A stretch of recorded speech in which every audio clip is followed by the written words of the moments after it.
আউযুবিল্লাহি মিনাশ শাইতানির রাজিম। বিসমিল্লাহির রহমানির রহিম। প্রিয় শিক্ষার্থী বন্ধুরা, আজকে আমি তোমাদের সঙ্গে আলোচনা করব রসায়নের তৃতীয় অধ্যায় পদার্থের গঠন 3 নং ক্লাস। আজকে আমরা 3 নম্বর ক্লাস শুরু করতে যাচ্ছি। তোমরা অবশ্যই খাতা কলম অবশ্যই সামনে রাখবে। আর আমার যে কথাটি তোমরা বুঝবে না সেই কথাটি অবশ্যই তোমরা কমেন্ট বক্সে জানিয়ে দেবে। তো আজকে আমরা শুরু করছি পারমাণবিক সংখ্যা থেকে, অর্থাৎ তোমাদের যে বই আছে এই বইয়ের 3, 5, 1 পারমাণবিক, তোমাদের যে পারমাণবিক সংখ্যা থেকে আমরা শুরু করব। তো এর আগে আমি তোমাদের গত ক্লাসে বলেছিলাম যে একটি পরমাণুকে ভাঙলে বা বিশ্লেষণ করলে 3টি স্থায়ী কণিকা পাওয়া যায়: ইলেকট্রন, প্রোটন, নিউট্রন। তো একটি পরমাণুকে আমরা যদি ধরো এটি একটি পরমাণু, এটি হচ্ছে পরমাণুর কেন্দ্র। এই পরমাণুর কেন্দ্রে থাকবে কি পি আর এন। পি এতে প্রোটন সংখ্যা আর এন এতে হচ্ছে নিউট্রন। পি এতে প্রোটন, এন এতে নিউট্রন। আর এই কক্ষপথগুলো যা আছে এই কক্ষপথগুলোতে থাকবে ইলেকট্রন। এই কক্ষপথগুলোতে থাকবে ইলেকট্রন। তো প্রোটন, নিউট্রন এবং ইলেকট্রন একটি পরমাণুর ভিতরে কে কোথায় কিভাবে অবস্থান করে সে বিষয় নিয়ে আমি গত 2 নম্বর ক্লাসে আলোচনা করেছি। তো আমরা জানি প্রোটন থাকবে ভিতরে পরমাণুর কেন্দ্রে, নিউট্রন থাকবে পরমাণুর কেন্দ্রে, আর ইলেকট্রন থাকবে কক্ষপথে। ইলেকট্রনগুলো সর্বদাই তার নিজ নিজ কক্ষপথে ঘূর্ণায়মান অবস্থায় থাকবে। তো আজকে যে বিষয়টি আমরা আলোচনা করব পারমাণবিক সংখ্যা। পারমাণবিক সংখ্যা তোমরা সবসময় মনে রাখবে 118টি মৌলিক পদার্থের মধ্যে প্রত্যেকটি মৌলিক পদার্থে ইলেকট্রন এবং প্রোটন সংখ্যা সবসময় সমান। এই পরমাণুর কক্ষপথে যতগুলো ইলেকট্রন থাকবে ঠিক ততগুলো প্রোটন পরমাণুর কেন্দ্রে থাকবে। তার মানে আমরা জানি যে পারমাণবিক সংখ্যা, প্রোটন সংখ্যা এবং ইলেকট্রন সংখ্যা সবসময় সমান। যে কোনো মৌলিক পদার্থের পরমাণুর পারমাণবিক সংখ্যা, প্রোটন সংখ্যা এবং পারমাণবিক প্রোটন সংখ্যা এবং ইলেকট্রন সংখ্যা সর্বদাই সমান থাকবে। তো আমরা পারমাণবিক সংখ্যা এবং অর্থাৎ পারমাণবিক সংখ্যা বলতে প্রোটন সংখ্যাকে আমরা পারমাণবিক সংখ্যা বলি। অর্থাৎ সংখ্যার দিক থেকে প্রোটন এবং ইলেকট্রন সংখ্যার দিক দিয়ে এরা সমান, কিন্তু চিহ্ন হচ্ছে বিপরীত। ইলেকট্রন হচ্ছে মাইনাস, ইলেকট্রন হচ্ছে মাইনাস চিহ্ন, আর প্রোটন হচ্ছে, ইলেকট্রন হচ্ছে মাইনাস আর প্রোটন হচ্ছে প্লাস। মানে দুটোটি সংখ্যার দিক দিয়ে সমান। তোমাকে যদি প্রশ্ন করা হয় যে একটি মৌলের পরমাণুর ইলেকট্রন সংখ্যা 20, তার প্রোটন সংখ্যা কত? প্রোটন সংখ্যা 20। অর্থাৎ একটি নিরপেক্ষ পরমাণুর ইলেকট্রন সংখ্যা এবং প্রোটন সংখ্যা সবসময় সমান। তো প্রোটন সংখ্যাকে যদি ইলেকট্রন সংখ্যা এবং প্রোটন সংখ্যা যদি সমান হয় তাহলে আমরা প্রোটন সংখ্যাকে পারমাণবিক সংখ্যা বলি। যেমন তোমাকে যদি প্রশ্ন করা হয় যে পারমাণবিক সংখ্যা কাকে বলে, পারমাণবিক সংখ্যা কাকে বলে, পারমাণবিক সংখ্যা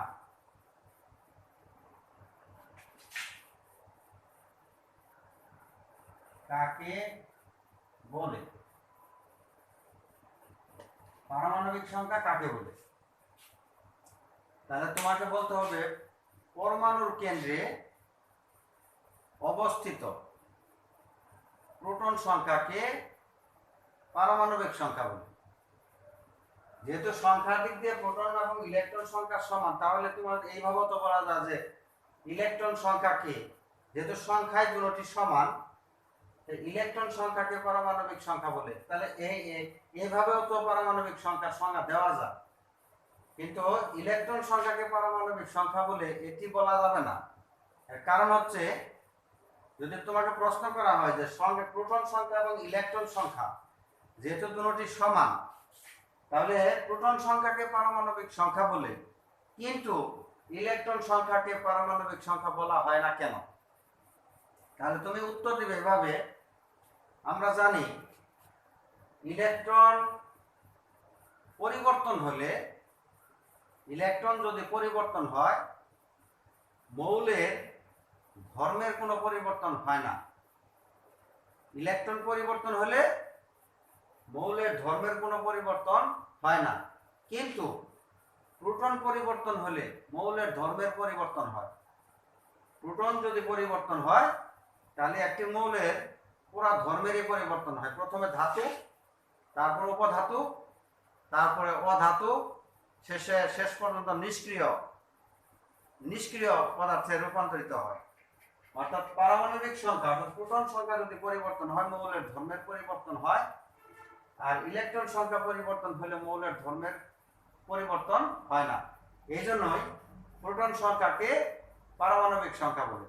আমরা জানি যে পারমাণবিক সংখ্যা তোমাদের বইতে আছে, যে এই যে তোমাদের বইতে আছে সোডিয়াম দিয়ে দেখানো হয়েছে যে সোডিয়ামের নিচে 11 আর উপরে আছে 23। নিচে এই 11-র এই পাশে বাংলাতে লেখা আছে যে পারমাণবিক সংখ্যা বা প্রোটন সংখ্যা কে জেড দ্বারা প্রকাশ করা হয়। তো পারমাণবিক সংখ্যাকে জেড দ্বারা প্রকাশ করা হয়। পারমাণবিক সংখ্যাকে পারমাণবিক সংখ্যা বা প্রোটন সংখ্যা, প্রোটন সংখ্যাকে জেড দ্বারা প্রকাশ করা হয়। তাহলে প্রোটন সংখ্যাকে বা পারমাণবিক সংখ্যাকে জেড দ্বারা প্রকাশ করা হয়। তোমাকে মনে রাখতে হবে, তোমাকে যদি প্রশ্ন করা হয় যে পারমাণবিক সংখ্যা বা প্রোটন সংখ্যাকে কি দ্বারা প্রকাশ করা হয়, তাহলে পারমাণবিক সংখ্যা বা প্রোটন সংখ্যাকে জেড দ্বারা প্রকাশ করা হয়। তাহলে পারমাণবিক সংখ্যা কাকে বলে? পরমাণুর কেন্দ্রে অবস্থিত প্রোটন সংখ্যাকে পারমাণবিক সংখ্যা বলে। আর পরমাণুর অর্থাৎ পারমাণবিক সংখ্যা বা প্রোটন সংখ্যাকে জেড দ্বারা প্রকাশ করা হয়। আবার এই দুটির সমষ্টি অর্থাৎ proton plus neutron, proton plus neutron সংখ্যার সমষ্টিকে অর্থাৎ যোগফলকে ভর সংখ্যা বলে। তাহলে ভর সংখ্যা কাকে বলে? তাহলে আমরা শিখলাম পারমাণবিক সংখ্যা কাকে বলে, পরমাণুর কেন্দ্রে অবস্থিত প্রোটন সংখ্যাকে পারমাণবিক সংখ্যা বলে। অথবা তুমি এইভাবে বলতে পারো যে প্রোটন সংখ্যাকে পারমাণবিক সংখ্যা বলে, আর প্রোটন ও নিউট্রন সংখ্যার সমষ্টিকে ভর সংখ্যা বলে। তাহলে ভর সংখ্যা কাকে বলে? প্রোটন এবং নিউট্রন সংখ্যার সমষ্টিকে ভর সংখ্যা বলে। তাহলে ভর সংখ্যা আমরা এইভাবে লিখতে পারি, ভর সংখ্যার আরেকটি নাম হচ্ছে ভর সংখ্যা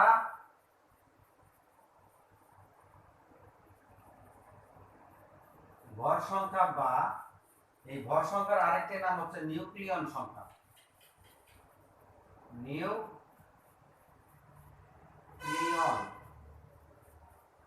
নিউক্লিয়ন সংখ্যা। নিউক্লিয়ন সংখ্যাকে তোমাদের এই বইতে দেওয়া আছে নিউক্লিয়ন সংখ্যা বা ভর সংখ্যাকে ক্যাপিটাল লেটার এ দ্বারা প্রকাশ করা হয়। তাহলে ভর সংখ্যা কাকে বলে বা নিউক্লিয়ন সংখ্যা কাকে বলে?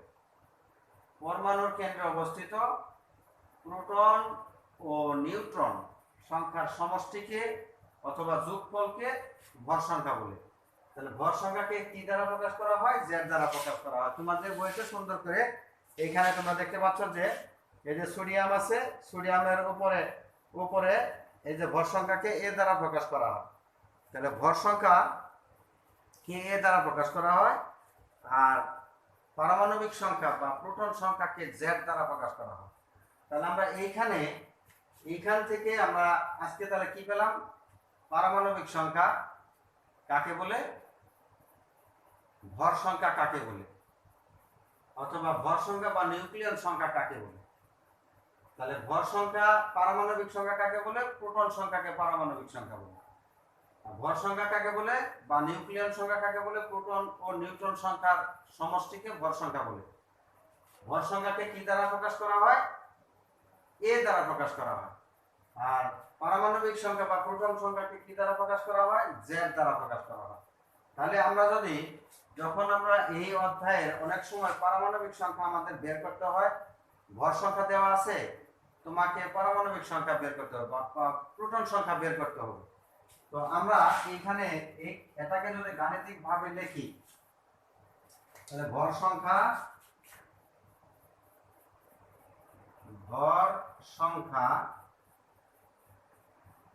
সমান ভর সংখ্যা। তাহলে ভর সংখ্যা কাকে বলে? পরমাণুর কেন্দ্রে অবস্থিত প্রোটন ও নিউট্রন সংখ্যার সমষ্টিকে ভর সংখ্যা বলে। তাহলে এখানে আমরা লিখতে পারি প্রোটন সংখ্যা প্লাস নিউট্রন সংখ্যা।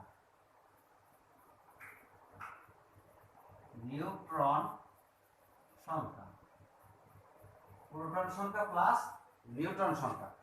তো এগুলো ভর সংখ্যাকে কি দ্বারা প্রকাশ করা হয়? ভর সংখ্যাকে এ দ্বারা প্রকাশ করা হয়। তাহলে এ সমান আমরা লিখতে পারি প্রোটন সংখ্যা বা পারমাণবিক সংখ্যাকে কি দ্বারা প্রকাশ করা হয়? জেড দ্বারা প্রকাশ করা হয়। জেড প্লাস নিউট্রন সংখ্যাকে আমরা জানি স্মল লেটার এন দ্বারা প্রকাশ করা হয়। তো এখানে এই সূত্র থেকে আমরা নিউট্রন সংখ্যা, পারমাণবিক সংখ্যা আর ভর সংখ্যা আমরা বের করতে পারি। এখানে আছে কয়টি উপাদান? আছে 3টি। তাহলে এ হচ্ছে ভর সংখ্যা, জেড হচ্ছে পারমাণবিক সংখ্যা বা প্রোটন সংখ্যা, এন হচ্ছে নিউট্রন সংখ্যা। তো ভর সংখ্যা তোমাকে মনে রাখতে হবে, ভর সংখ্যার ভিতরে কি আছে? জেড আছে, অর্থাৎ পারমাণবিক সংখ্যা আছে, আর নিউট্রন সংখ্যা আছে। তো এখানে এই 3টি রাশিকে যদি আমরা স্থানান্তর করি, তাহলে আমরা ভর সংখ্যা বের করতে পারবো, জেড পারমাণবিক সংখ্যা বের করতে পারবো, আর নিউট্রন সংখ্যা আমরা বের করতে পারবো। তাহলে আমরা এখানে ভর সংখ্যাকে কি দ্বারা প্রকাশ করা হয়? এ দ্বারা প্রকাশ করা হয়। তাহলে আমরা এ সমান পেলাম কি? এ সমান পেলাম যে জেড প্লাস এন। এখন যদি আমরা জেড সমান বের করি, অর্থাৎ পারমাণবিক সংখ্যা বের করি, তাহলে আমরা জানি এখানে পারমাণবিক সংখ্যা এই দুইটা মিলে হচ্ছে এ। এই পি প্লাস এন দুইটা মিলে হচ্ছে এ। এখন এইখান থেকে আমরা যদি জেড এর মান বের করতে চাই, তাহলে ভর সংখ্যা থেকে কি করতে হবে? ভর সংখ্যা থেকে নিউট্রন সংখ্যা যদি আমরা মাইনাস করি, তাহলে আমরা পারমাণবিক সংখ্যা বের করতে পারবো। আবার নিউট্রন সংখ্যা যদি আমরা চাই, তাহলে ভর সংখ্যা থেকে জেড অর্থাৎ পারমাণবিক সংখ্যা মাইনাস করলে আমরা নিউট্রন সংখ্যা বের করতে পারবো। যেমন ধরো একটি মৌলের, তাহলে আমরা এখানে এই 3টি নিয়ম, এখানে এই 3টি অনেক সময় অবজেক্টিভ আসে, অবজেক্টিভ থেকে গাণিতিক সমস্যার মতো সমস্যা এরকম দিয়ে দেওয়া হয়। তোমাদেরকে ভর সংখ্যা, তারপরে পারমাণবিক সংখ্যা এবং নিউটন সংখ্যা বের করতে হয়। তো আমরা জানলাম যে ধরো মনে করো একটি মৌলের ভর সংখ্যা দেওয়া আছে 23, ভর সংখ্যা দেওয়া আছে 23, আর পারমাণবিক সংখ্যা জেড দেওয়া আছে ধরো 11। মানে এখানে প্রত্যেকটির মধ্যেই কিন্তু 3টি করে রাশি আছে। 3টি রাশির মধ্যে তোমাকে যে কোনো 2টি রাশির মান তারা দিয়ে দেবে। তাহলে আমি এ সমান দিলাম 23 আর জেড সমান দিলাম 11। যদি প্রশ্ন করি এন সমান কত, মানে নিউটন সংখ্যা কত, তাহলে তুমি কি করবে? এই যে নিউটন, আমরা জানি এন সমান কত, এ মাইনাস জেড। তাহলে এ এর মান হচ্ছে 23, জেড এর মান আমরা ধরলাম কত, 11। যদি আমরা এটা বাদ দেই 2 1, তাহলে নিউটন সংখ্যা হচ্ছে 12। এইভাবে তোমাকে মনে রাখতে হবে। আবার ধরো আমি নিউটন সংখ্যা দিলাম 12, ধরো আমি জেড এর মান চাইলাম। পারমাণবিক সংখ্যা কত, মানে একটি মৌলের ভর সংখ্যা 23 এবং নিউটন সংখ্যা 12। তোমাকে আমি প্রশ্ন করলাম যে উক্ত মৌলের পারমাণবিক সংখ্যা বা প্রোটন সংখ্যা কত, তাহলে তুমি কি করবে? এখান থেকে তাহলে কি চাওয়া হয়েছে? জেড চাওয়া হয়েছে। তাহলে জেড সমান তোমাকে লিখতে হবে জেড মানে পারমাণবিক সংখ্যা সমান আমরা জানি এ মাইনাস এন। তাহলে এ হচ্ছে 23 মাইনাস এন হচ্ছে কত, 12। তাহলে আমরা যদি এটা মাইনাস করি তাহলে হবে 11। তাহলে এই যে পারমাণবিক সংখ্যা, উক্ত মৌলের পারমাণবিক সংখ্যা বা প্রোটন সংখ্যা হচ্ছে 11। আবার ধরো এখানে আমি প্রোটন সংখ্যা আমি 11 দিলাম, কিন্তু ভর সংখ্যা আমি চাইলাম। তোমাকে আমি একটা গাণিতিক সমস্যা ধরো দিয়ে দিলাম যে এ একটি মৌল যার পারমাণবিক সংখ্যা হচ্ছে 11 এবং নিউটন সংখ্যা হচ্ছে 12। তাহলে উক্ত এ মৌলের ভর সংখ্যা কত? তাহলে আমরা জানি ভর সংখ্যা এ, মনে করো এ দিয়ে তারা এ দিতে পারে, জেড দিতে পারে, যে কোনো ইংরেজি লেটার তারা দিয়ে দিতে পারে। তাহলে আমরা জানি যেহেতু ভর সংখ্যা চাওয়া হয়েছে, তাহলে ভর সংখ্যা এ সমান আমরা সূত্রটি কি জানি যে প্রোটন সংখ্যা অর্থাৎ জেড প্লাস নিউটন সংখ্যা এন। তাহলে আমরা জেড এর মান কত? জেড এর মান 11 আর নিউটন সংখ্যা হচ্ছে 12। তাহলে এইভাবে 12 আর 11 আর 12 যোগ করলে হবে 23। তাহলে এটি হচ্ছে ভর সংখ্যা। তাহলে আমাদেরকে এইভাবে গাণিতিক সমস্যা যদি দিয়ে দেওয়া হয়, তাহলে কিভাবে আমরা ভর সংখ্যা, পারমাণবিক সংখ্যা, প্রোটন সংখ্যা বের করব, আমরা এই নিয়মে আমরা গাণিতিক সমস্যাগুলো সমাধান করব। তো আরেকটি কথা তোমাকে মনে রাখতে হবে যে আমরা জানি প্রোটন সংখ্যা যত হয়, একটি মৌলের প্রোটন সংখ্যা যত থাকবে, ধরো প্রোটন সংখ্যা অর্থাৎ প্রোটন সংখ্যা বলতে পারমাণবিক সংখ্যা 11, একটি মৌলের পারমাণবিক সংখ্যা 11। যদি প্রশ্ন করা হয় যে তার ইলেকট্রন সংখ্যা কত, তাহলে ইলেকট্রন সংখ্যা 11। অর্থাৎ প্রোটন সংখ্যা এবং পারমাণবিক সংখ্যা সবসময় একটি নিরপেক্ষ মৌলের প্রোটন সংখ্যা এবং পারমাণবিক সংখ্যা সর্বদা সমান থাকে। তো এখানে আরেকটি জিনিস আছে, যখন আমরা মৌলের প্রতীকের ভিতরে যখন আমরা ব্যবহার করি, যেমন ধরো এক্স যে কোনো একটি মৌল, এক্স হচ্ছে যে কোনো একটি মৌল, এই এক্স এর এখানে এটাকে বলা হয় বাম, এই পক্ষটাকে বলা হয় বাম, আর এই পক্ষটাকে বলা হয় ডান। এক্স এর আগে এটাকে বলা হয় বাম, আর এক্স এর পরে ওই পক্ষটাকে বলা হয় ডান পক্ষ। তাহলে আমরা যদি বলি যে পারমাণবিক সংখ্যা এবং ভর সংখ্যা কোথায় থাকে, তাহলে এটি হচ্ছে মৌলের একটি প্রতীক। এই মৌলের প্রতীকের এই মৌলের প্রতীক যে আছে এই প্রতীকের এটি হচ্ছে বাম পাশ, এটি হচ্ছে ডান পাশ। তার মানে এখানে চারটি অংশ আছে, এই একটা অংশ, এই একটা জায়গা, এই একটা জায়গা, এই একটা জায়গা, এই চারটি স্থান আছে। তো তোমাকে লিখতে হবে মৌলের, যদি তোমাকে বলা হয় যে পারমাণবিক সংখ্যা, পারমাণবিক সংখ্যা কোথায় থাকে, তাহলে মৌলের প্রতীকের বাম পাশের নিচে এই জায়গাটাতে থাকবে পারমাণবিক সংখ্যা।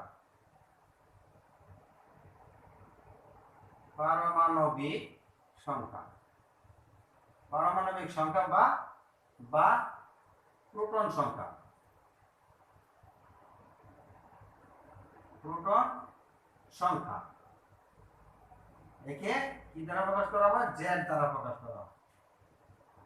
তাহলে এখানে থাকবে জেড, এখানে থাকবে জেড থাকবে, অর্থাৎ এই জায়গাতে থাকবে জেড পারমাণবিক সংখ্যা। তাহলে পারমাণবিক সংখ্যা কোথায় দেখো? মৌলের প্রতীকের বাম পাশের নিচে পারমাণবিক সংখ্যা থাকবে, আর মৌলের প্রতীকের বাম পাশের উপরে এই জায়গাটিতে থাকবে ভর সংখ্যা। এই জায়গাটিতে থাকবে ভর সংখ্যা, ভর সংখ্যা বা নিউক্লিয়ন সংখ্যা,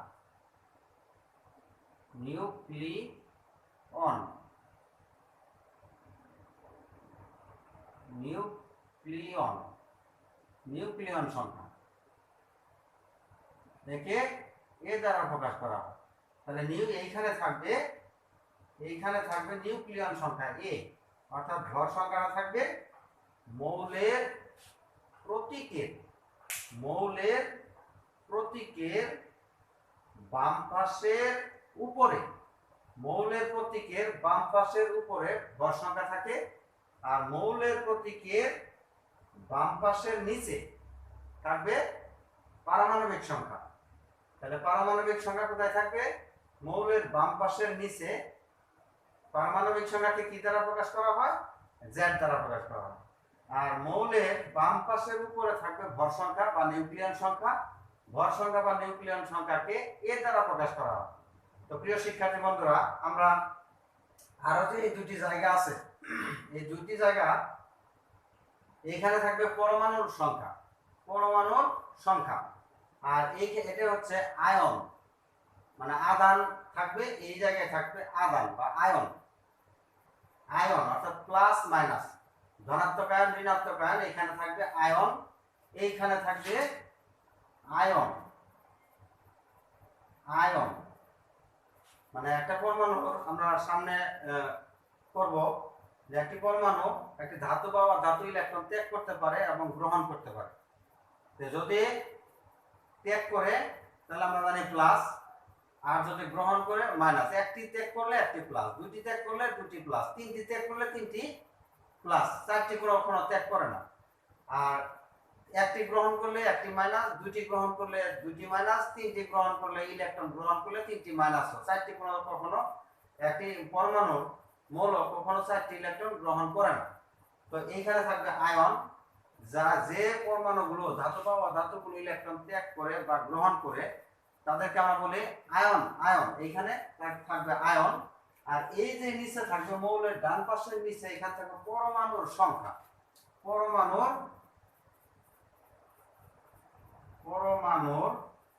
সংখ্যা। পরমাণুর সংখ্যাটি সবসময় অণুর ক্ষেত্রে হয়। যেমন ধরো এখানে আমি লিখলাম 2,